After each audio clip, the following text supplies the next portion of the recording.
Hi hello welcome to our channel. నేను మీ సిరి. ఈరోజు మనం చెప్పుకోబోయే కథ ఇష్టమైన సకడ పార్ట్ 112. ఆమె చేతిని అతని హృదయం మీద పెట్టుకుని, ఇక్కడ నువ్వే ఉన్నావని నమ్ముతావా? అతను అలా మాట్లాడడం ఎప్పుడు వినని ధరణి ఆశ్చర్యంగా అంతలోనే సంభ్రమంగా చూసింది. హా, నెమ్మదిగా అతని హృదయాన్ని తడిమి ముందుకు వంగి పెదవులు తాకించింది ధరణి. తెలియకుండా ఆమె కళ్ళు చెమ్మగిల్ల. ఒక్క మాటకే అలా ఉంటే అతని ప్రేమను బయటపెట్టిన రోజు ఇంకెలా ఫీల్ అవుతుందో తను అనిపించింది. ఆమె మనసు మోయలేని సంతోషం భరించలేక కన్నీళ్ళని బయటకు పంపేసింది ధరణి. ఇదిగో, ఇందుకే నాకు ఎక్కడలేని ఇరిటేషన్ వస్తుంది అన్నాడు ఆమె కంటి కొన తొడుస్తూ. ధరణి సమాధానం చెప్పకుండా నవ్వింది. అలాగే హత్తుకుని, ఎందుకు కొత్తగా మాట్లాడుతున్నావు అని అడిగింది. ఆమె కళ్ళల్లో ఒకలాంటి మెరుపు అతను గమనించాడు. కొత్తగా అంటే, ఇదిగో ఇప్పుడు మాట్లాడావే ఇలా అంది. ఏం లేదు. ఉంది. ధరణి ఒప్పుకోలేదు. గోడ గడియారం 1 గంట కొట్టింది. ఏంటి ఓహో, ఇక పడుకో అన్నాడు ఆమె వీపు నిమురుతూ. నాకు నిద్ర పట్టట్లేదు. ఈవినింగ్ వరకు పడుకున్నాను కదా, నువ్వేదో డిఫరెంట్గా ఉన్నావు అని ధరణి అంటుంటే, నేను రప్పిస్తా నిద్ర చెప్తూనే ఆమె హృదయంలో అతను ముఖం దాచేసుకున్నాడు. అతనిచ్చిన ఆ లోతైన ముద్దుకు ఆమె కళ్ళు మూతలు పడ్డాయి పరవశంతో. అతని ప్రేమ ఒక్క మాటలో అర్థమయ్యేది కాదామెకి. కానీ అలా చెప్పడం ఎనలేని సంతోషాన్ని కలిగించింది. అయినా కొత్తగా చెప్పక్కర్లేదు కదా అతనికి తనంటే ఎంత ఇష్టమో. ఆ రేయి మధురంగా వారి ఖాతాలో మరోసారి చేరిపోయింది. మరునాడు పొద్దున్నే ధరణి లేవలేదు. గగన్ బలవంతం మీద లేచింది. అతనికి ముఖ్యమైన పని ఉండడంతో ఆమెను త్వరగా బయలుదేరదీసి ఇంటికి తీసుకెళ్ళిపోయాడు. నేను కూడా నీతో పాటు వస్తాను, 10 మినిట్స్ ధరణి కారు తిక్కుండానే అడిగింది. ఇవాళకి రెస్ట్ తీసుకో.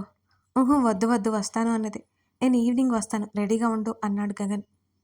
ఎక్కడికన్నట్టు అతని వైపు అయోమయంగా చూసింది ధరణి. కమల్ వస్తున్నాడు అని చేతికున్న వాచ్ వైపు ఒకసారి చూసి టైం లేదన్నట్టు ఆమెను దిగమన్నాడు గగన్. ధరణి బ్యాగ్ తీసుకుని కిందకి దిగిపోయింది. అతని మాటల్లో అర్థం అమృత వస్తుందని. కాసేపటికి బోధపడగా ఆమె ముఖం ఒక్కసారిగా వెలిగిపోయింది. గగన్ పాత చుట్టాన్ని పలకరించడానికి వెళ్ళాడని ధరణికి తెలియదు కదా. ఎక్కలేని హుషారు వచ్చి ఇంట్లోకి నడిచింది. వర్ష కనిపించింది హాల్లోనే. ధరణిని చూడగానే వర్ష ఎదురొచ్చింది. ధరణి, గగన్ ఎక్కడా అంటున్న వర్షని అయోమయంగా చూసింది. తన ముందే కదా బావా అన్నది, ఇప్పుడేంటి ఇలా పిలుస్తుంది అనుకుంది ధరణి. లేడు, ఆఫీస్లో పని ఉందని వెళ్ళిపోయాడు అంది ధరణి. ఆమె పిలుపులో మార్పు ఏంటో అడగాలనుకుంది కానీ అడగలేదు. చెప్పాలంటే వర్ష కూడా అదే రిలేషన్. ధరణి ఇక అడగలేదు. వర్ష ముఖంలో కనిపిస్తున్న నిరాశ గమనించింది ధరణి. ఏమైంది వర్ష, ఇప్పుడు తనతో పనేంటి అని అడిగింది ధరణి. చిన్న పని ఉంది, నువ్వు ఇప్పుడే వచ్చినట్టున్నావు కదా, రెస్ట్ తీసుకో. వర్ష మాటలకి తనతో చెప్పాలి అనుకోవట్లేదని ధరణికి అర్థమైంది. మానవికతో మాట్లాడి గదిలోకి వెళ్ళిపోయింది ధరణి. వర్ష తనతో కూడా చెప్పకపోవడంతో మాలవిక విషయాన్ని అడగలేదు. ఆ రోజు కూడా వర్ష అక్కడే ఉండిపోవాల్సి వచ్చింది గగన్ రాకపోవడంతో. కమల్ అమృతతో పాటు అమృత తల్లిదండ్రులు, చెల్లి అందరూ వచ్చేశారు హైదరాబాద్. తన ఇంటికంటే 2 రెట్లు పెద్దదిగా ఉన్న ఆ ఇల్లు చూస్తూ చక్కగా ఉన్న ఫర్నిచర్ చూస్తున్నారు ఇద్దరు. అమృత తల్లికి బెంగగా ఉందంతా. తన కూతురికి ఆర్థికంగా ఏ లోటు ఉండదని ఆమెకి ఇప్పుడైతే ధైర్యంగా ఉంది. వాళ్ళని రెస్ట్ తీసుకోమని అమృతను రెడీ అవ్వమని చెప్పాడు కమల్. ఇప్పుడు ఎక్కడికి? అమృత ముభావంగా అడిగింది. ఆమెకి ఎక్కడికి వెళ్ళాలి అని లేదు అసలు. నిన్ను అందరికీ పరిచయం చేయాలి కదా అమృత, కమల్ షర్టు మార్చుకుంటూ చెప్పాడు. ఏంటి కమల్ ఏం చెప్తున్నాడో కాస్త అర్థమై వెంటనే అమృతకి తెలియకుండానే కంగారు మొదలైంది. ఎక్కడికి అంటావేంటి? మా అత్తయ్య, మావయ్యని, డాడీని కలవాలి కదా నువ్వు. కమల్, వెళ్ళి డ్రెస్ చేంజ్ చేసుకునిరా ప్లీజ్. కమల్, నాకు భయంగా ఉంది. అతని చేతిని గట్టిగా పట్టుకుంది. భయమా? ఎందుకు? నేను రాను, కావాలంటే నువ్వెళ్ళు చెప్పేసి ఆ గదిలో నుంచి వెళ్ళిపోవడానికి సిద్ధమైంది అమృత. ఆమె చేతిని పట్టుకుని లాగాడు కమల్. అతని హృదయం మీద 2 చేతులు అడ్డుపెట్టి తల ఎత్తి చూసింది అమృత. నువ్వు రాకపోతే ఎలా? అర్థం చేసుకో కమల్, నేను ఫేస్ చేయలేను. అమృత కళ్ళల్లో నీళ్లు తిరిగాయి. ఫేస్ చేయడం ఏంటి? నువ్వేం తప్పు చేసావని ఫేస్ చేయాలి? సీరియస్గా అడిగాడు కమల్. అమృత మాట్లాడలేదు. త్వరగా రెడీ అయితే వెళ్దాం. చెప్పాను కదా నేను రాను అని అతని నుంచి విడిపించుకుంటుంటే అమృతని వదల్లేదు కమల్. అది కాదు కమల్ ప్లీజ్. నువ్వేం తప్పు చేయనప్పుడు ఎందుకు భయపడాలి అమృత అని అడిగాడు. అతను సూటిగా ఆమె కళ్ళలోకి చూడగానే ఆమె కళ్ళు దించుకుంది. నువ్వు వస్తున్నావు, రావాలి అంతే. నేను బయట వెయిట్ చేస్తుంటాను. 10 నిమిషాల్లో నువ్వు వచ్చేయాలి. అతను ఆర్డర్ వేసినట్టుగా చెప్పి బయటకు వెళ్ళిపోయాడు. అమృత తల్లిదండ్రులకు విషయం చెప్పాడు. ఒక్కసారిగా అమృత తండ్రి కలవరంగా చూశాడు. మీరు కంగారు పడకండి అంకుల్. మేము వెంటనే వచ్చేస్తాం. అమృతని మా డాడీకి పరిచయం చేయకపోతే ఎలా చెప్పండి? కమల్ కళ్ళలో ఒకలాంటి ఆవేశం అలా కదిలి మాయమైపోయింది. ఆయన ఏం మాట్లాడలేదు. అమృత కోసం చూసి చూసి అతను పైకి లేచాడిక. అదే సమయంలో అమృత బయటికి వచ్చింది. తన మాటకి అమృత విలువిస్తుంది. ఆ విషయం కమల్కి తెలుసు. ఇద్దరు కమల్ కారులోనే బయలుదేరారు. దారి పొడవునా అమృత ఏం మాట్లాడలేదు. ఆమె ఎంతగా కంగారు పడుతుందో ఆమె ముఖం చూస్తూనే ఎవరికైనా ఇట్టే అర్థమవుతుంది. ఇంతకుముందు కారు ఆపగానే అతను వైపు చూసింది. ఆమె చేతిని పట్టుకుని లోపలికి నడిచాడు. అప్పటి వరకు అతనికి గుర్తులేదు, కానీ దీక్ష ప్రపోజ్ చేసిన విషయం అప్పుడే గుర్తుకొచ్చింది కమల్కి.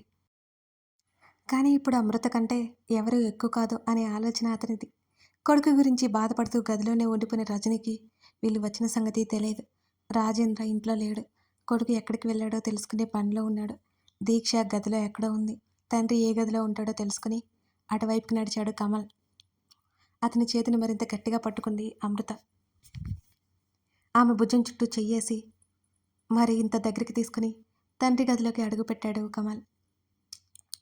కేర్ టేకర్ కాస్త దూరంలో ఉంది. మొబైల్ చూసుకుంటోంది. శివకుమార్ బెడ్ మీద పడుకుని నిద్రపోతున్నాడు. అమృతకి ఉదయ్కి పెళ్ళి అయిపోయి ఉంటుంది. తన ప్లాన్ సక్సెస్ అయిపోయి ఉంటుంది అనే ఆలోచనలో ఉన్నాడు శివకుమార్. అందుకే అంతా హాయిగా ఉన్నాడు. ఇప్పుడు కమల్ పేల్చే బాంబు అతని గుండెను బద్దలు చేసే విధంగా ఉంటుందని ఏమాత్రం ఊహించలేదు శివకుమార్. డాడీ అని పిలవాలంటేనే అతనికి కష్టంగా ఉంది. గదిలోకి వచ్చిన కమల్ని చూసి నిలబడింది కేర్ టేకర్. కమల్ శివకుమార్ కొడుకని ఆమెకు తెలియకుండా పోలేదు. Good afternoon sir. క్లాస్ లెక్చరర్కి చెప్పినట్టు చెప్పింది ఆవిడ. ఆయన్ని నిద్రలేపు అంటూ ఆర్డర్ వేశాడు కమల్. బెడ్ మీద పడుకుని కట్లతో ఉన్న శివకుమార్ని చూడగానే కమల్కి కాస్త వెనుకగా అమృత కూడా వచ్చింది. అతని క్రూరత్వం ఆమె ఆల్రెడీ చూసేసింది. అందుకే శివకుమార్ అంటే ఆమెకు అంత భయం. సార్ సార్ మీ అబ్బాయి వచ్చారు, లేవండి. శివకుమార్ దగ్గరగా వెళ్ళి లేపింది కేర్ టేకర్. నువ్వు వెళ్ళిక కమల్ చెప్పడంతో కేర్ టేకర్ బయటికి వెళ్ళిపోయింది. మెలకువ వచ్చి ఆవలించుకుంటూ ఎదురుగా చూశాడు శివకుమార్. ఎదురుగా కనబడుతున్న కమల్ని చూసి నమ్మలేనట్టు కళ్ళు నులుముకుని మరీ చూశాడు. కమల్ ఉత్సాహంగా వచ్చింది శివకుమార్ స్వరం. కమల్ సూటిగా చూస్తున్నాడు. ఉదయ్ ఇలా తయారవడానికి కారణం తన తండ్రియే. అమృతకి అన్యాయం జరగడానికి కారణం, అమృత ఇన్ని కష్టాలు పడ్డానికి తెలియకుండానే తన తండ్రి హస్తం కూడా ఉంది. మీకోసం గుడ్ న్యూస్ తీసుకొచ్చాను అని అన్నాడు కమల్. అసలు ఇన్ని రోజులు ఎక్కడికి వెళ్ళిపోయావురా నువ్వు? నేను బ్రతికేదే నీకోసం, అలాంటిది నువ్వు ఇలాంటి పరిస్థితిలో ఉంటే నన్ను వదిలేసి వెళ్ళిపోతావా? కోపం నీకోసం నేను ఎంత ఎదురు చూశానో తెలుసా అని అడిగాడు శివకుమార్. కొడుకు తిరిగి వచ్చాడు అనే సంతోషం ఉంది ఆయన మాటల్లో. బాగానే ఉన్నారు కదా? ఆ మాటకి ముఖం వాడిపోయింది అతంది. సర్లే, మీరు చెప్పేది వినే మూడ్ నాకు ఇప్పుడు లేదు. ఇప్పుడు మీకు కూడా నా వైఫ్ని పరిచయం చేయాలి అనగానే అదిరిపడ్డట్టు చూశాడు శివకుమార్. వైఫ్ ఏంటి? ఏం మాట్లాడుతున్నావు కమల్? దీక్షకి నువ్వంటే ప్రాణం. నీకోసం ఏదైనా చేస్తుంది. అలాంటి దీక్షను వదిలేసి మరొకరిని పెళ్లి చేసుకుంటావా అని ఆవేశంలో లేవబోయి వల్ల కాక అలాగే కూర్చున్నాడు శివకుమార్. చేసుకుంటావా కాదు, ఆల్రెడీ చేసేసుకున్నాను అంటూ తన వెనకాల ఉన్న అమృతని లాగి తన పక్కన నిలబెట్టుకున్నాడు కమల్. అప్పటికే శివకుమార్ మాటకి వణికిపోతున్న అమృత భయంగా కమల్ని ఖర్చుకుపోయింది. ఎవరా అన్నట్టు చూసిన శివకుమార్ అమృతని చూసి షాక్ కొట్టిన కాగిలా నీలుక్కుపోయాడు. కమల్! శివకుమార్ నెత్తిన బాంబు పడ్డట్టు అయింది. నత్తిగా మాట్లాడాడు. నా భార్య అమృత. చూడండి నా పక్కన ఎంత బాగుందో. కమల్ చెప్తుంటే శివకుమార్కి మతిపోయినట్టు అనిపించింది. నోట్లో నుంచి మాట బయటికి రావట్లేదు. బలవంతంగా నోరు పెగిల్చుకున్నాడు శివకుమార్. మామూలు మనుషుల కంటే అతన్ని అర్థం చేసుకోవడం బాగా వచ్చు. ఏం మాట్లాడుతున్నావు కమల్? ఇది నీ భార్య ఏంటి? శివకుమార్ ఒకలాంటి అసహ్యంతో అన్నాడు. అది ఏ రకంగా అన్నాడో అర్థమైన అమృతకి ఒక్కసారిగా కళ్ళల్లో నుంచి నీళ్లు కిందకు దూకాయి. ఏయ్! అక్కడే ఆపేయ్! ఆవేశంగా ఒక అరుపు గట్టిగా అరిచాడు. అయినా సరే శివకుమార్ తగ్గలేదు. ఏంట్రా ఆపేది? దిక్కుమాలిన దాన్ని పెళ్లి చేసుకొచ్చి నా కోడలంటే ఒప్పుకుంటానా? ఎలా చేశావురా? దాన్ని పెళ్లి చేసుకుని ఎలా వచ్చావురా? నేను మీ పెళ్లిని ఒప్పుకోను అని తల బాదుకుంటున్న శివకుమార్ని చూస్తుంటే అక్కడికక్కడే చంపేయాలి అనేంత ఆవేశం కలిగి ఒక అడుగు ముందుకు వేస్తున్న కమల్ చేతిని మరింత గట్టిగా పట్టుకుంది అమృత. అతని భుజం దగ్గర ముఖం దాచుకుని అమృత వణికిపోతుంటే ఆమె పట్టుకి కాస్త శాంతించిన కమల్ అమృత చేతి మీద చేయి వేసి తట్టాడు, భయపడొద్దు అన్నట్టుగా. అప్పటికే శివకుమార్ మాటలు శూలాల్లా గుచ్చుకుంటుంటే ఆమె కనులు గట్టు తెగిన గోదారి అయ్యాయి. ఆమె మాటలు భరించలేనట్టు సన్నగా వెక్కిళ్ళు పెట్టి ఏడవసాగింది. గాఢమైన నిట్టూర్పు ఒకటి విడిచి, నువ్వు ఒప్పుకునేదేంటి? Nonsense. నీ పర్మిషన్ అడగడానికి ఇంకా దేనికో రాలేదు. షీ ఈజ్ మై వైఫ్ అంతే అని సూటిగా చూస్తూ చెప్పాడు కమల్. రేయ్ మతిపోయిందా నీకు? అది నీ భార్య ఏంట్రా? ఆ చెడిపోయిన దాన్ని పెళ్లి చేసుకుని ఏం చేద్దాం అనుకుంటున్నావు? అని శివకుమార్ విచక్షణ కోల్పోయి మాట్లాడసాగాడు. ఒక్కసారిగా కమల్ వీరభద్రుని అవతారం ఎత్తినట్టు రగిలిపోయాడు. తనని చుట్టుకున్న అమృత చేతిని ఎప్పుడు విడిపించుకున్నాడో కూడా తెలియదు. బెడ్ రెస్ట్కి ఆనుకుని కూర్చుని ఉన్న తండ్రి గొంతు పట్టేసుకున్నాడు. ఆ హఠాత్ పరిణామానికి శివకుమార్తో పాటు అమృత కూడా బిగుసుకుపోయింది. శివకుమార్ మాటకి బయట పెగల్లేదిక.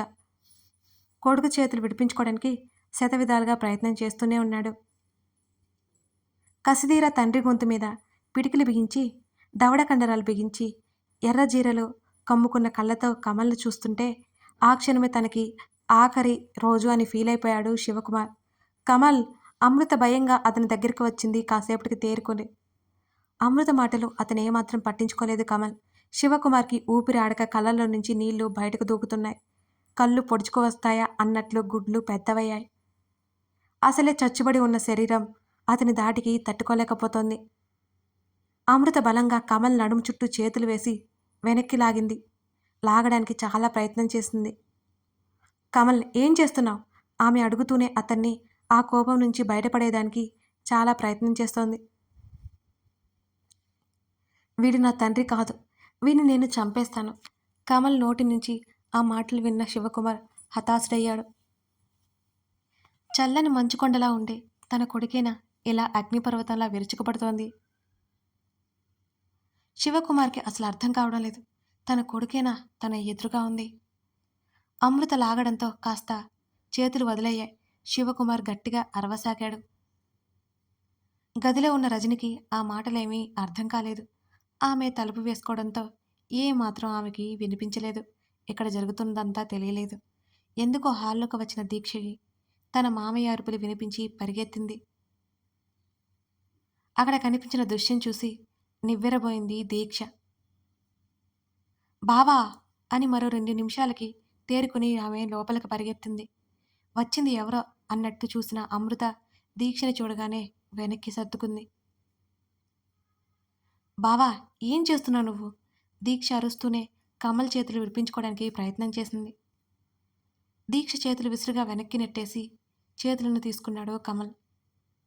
ఇంకొక మాట నోరు జారావంటే ఇక్కడికిక్కడే నిన్ను పాతేస్తాను అంటూ తండ్రి వైపు వేలు చూపిస్తున్న కమల్ని చూసి దీక్ష తెల్లబోయిందసలు. ఆ పక్కనే ఉన్న అమృతని గమనించే స్థితిలో కూడా లేదు దీక్ష. దగ్గుతూ గొంతు పట్టుకొని విలవిల్లాడుతున్నాడు శివకుమార్. బావా నీకేమైనా పిచ్చా? ఏం చేస్తున్నావు? దీక్ష కోపంగా అరుస్తుంటే నోర్ముయ్! కమల్ గట్టిగా అరిచాడు. ఉలిక్కిపడ్డట్టుగా 2 అడుగులు వెనక్కి వేసింది దీక్ష. కాస్త ముందుకు వంగి తండ్రి వైపు వంగగానే భయంతో బెంబేలెత్తిపోయాడు శివకుమార్ తన కొడుకుని చూసుకుంటూ. నువ్వేం చేశావో నాకు తెలుసు. నీ దుర్మార్గాలన్నీ నాకు తెలుసు అని. నీ చావుకి రోజు దగ్గర పడ్డాయి. రోజులు లెక్క పెట్టుకో అని అమృత భుజం చుట్టూ చేయి వేసి దగ్గరికి లాక్కున్నాడు. అప్పుడు గమనించింది దీక్ష అమృతని. కమల్కి అంత సన్నిహితంగా ఉన్న ఆ అమ్మాయి వైపు కళ్ళు చిట్లించి చూసింది దీక్ష. తన వైపు అమృత వైపు వేలు పెట్టి చూపించుకుంటూనే తండ్రి వైపు హెచ్చరికగా ఉరిమి చూస్తూ వేలు చూపించాడు కమల్. కొడుకు విన్యాసాలకు బుర్ర బద్దలైపోయింది శివకుమార్కి. తన కొడుకైనా అసలు? దీక్ష వైపు ఒకసారి చూసి అమృతని తీసుకుని బయటికి వచ్చేశాడు కమల్. రజనికి విషయం చెప్పాలి అనుకున్నాడు కానీ ఆమె కనిపించకపోవడంతో బయటికి వెళ్ళిపోయాడు కమల్. కమల్ వెళ్ళిపోయిన కాసేపటికి గాని తేరుకోలేకపోయింది దీక్ష. అసలేమైంది మావయ్య? బావ ఎందుకలా చేస్తున్నాడు? ఆమె చాలా ఆశ్చర్యంగా అడిగింది. శివకుమార్ తన మెదడుకి మరోసారి పదును పెట్టుకున్నాడు. కళ్ళల్లో నుంచి నీళ్లు కార్చేశాడు. మావయ్య! దీక్ష కంగారు పడిపోయింది. మావయ్య! ఏంటి మావయ్య ఇది? బాధపడకు. అసలేమైందో చెప్పు. శివకుమార్ తన మీద చూపించే ప్రేమకి అతనంటే గౌరవం ఉంది దీక్షకి. ఏం చెప్పను తల్లి, ఏం చెప్పను అని దగ్గుతుంటే మంచినీళ్లు పట్టించింది దీక్ష. గొంతు సరిగ్గా సవరించి పడుకోబెట్టింది. కమల్ ఆ అమ్మాయిని దగ్గర పెట్టేసుకున్నాడు అనగానే అర్థం కానట్టు చూసింది దీక్ష. ఇప్పుడు ఆ పక్కనే ఉంది కదా ఆ అమ్మాయిని పెళ్లి చేసుకుంటాడు అంట. నేను వద్దంటే నా మాట వినట్లేదు. ఆ అమ్మాయి మన వాడిని వల్ల వేసుకుంది. వీడికేమో అది తెలియట్లేదు. ఆ అమ్మాయి తిరిగిపోతూ లేని అలవాట్లేదు అంటూ బావురమంటూ తలబాదుకున్నాడు శివకుమార్. శివకుమార్ చెప్పే ఒక్కొక్క మాట వింటున్న దీక్ష మెదడు కాసేపు పనిచేయనట్టు అయిపోయింది. కమల్ జీవితంలో తను కాకుండా మరొక అమ్మాయి ఊసును తను భరించలేకపోతుంది దీక్ష. మావయ్య అంది అస్పష్టంగా. అవును తల్లి, అవును. ఇప్పుడు ఏం చేయాలో నాకు అర్థం కావట్లేదు అంటూ మరోసారి గట్టిగా ఏడ్చాడు. దీక్ష కళ్ళల్లో నీళ్లు కారిపోతున్నాయి.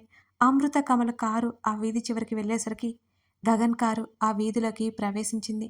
కథ కొనసాగుతోంది. కథ నచ్చితే లైక్ చేసి కామెంట్ చేయడం మర్చిపోకండి ఫ్రెండ్స్. అసలు దాదాపు 23, 24 అలా అదేనండి వేలు, నంబర్స్ కాదు, అంతమంది చూస్తున్నారు. లైక్స్ ఏంటండి ఇంత ఘోరంగా ఉన్నాయి. నేను డైలీ 3 ఎపిసోడ్స్ ఖచ్చితంగా ఇస్తున్నానండి. ఆ 3 ఎపిసోడ్స్‌కి నాకు 7-8 గంటలు పడుతుంది. బట్ నేను చాలా కష్టపడుతున్నాను. మీ లైక్సే కదండీ నాకు ఇంకా స్టోరీస్ ఇవ్వాలి అనే ఉత్సాహాన్ని తెప్పిస్తాయి. కానీ మీరింత చప్పగా ఉంటే నేను ఎలా ఉండనండి? అప్పటికి నేను చాలా రెగ్యులర్‌గా ఇస్తున్నాను. మీరు గుర్తించాలి. గుర్తిస్తారు కదూ! Thank you.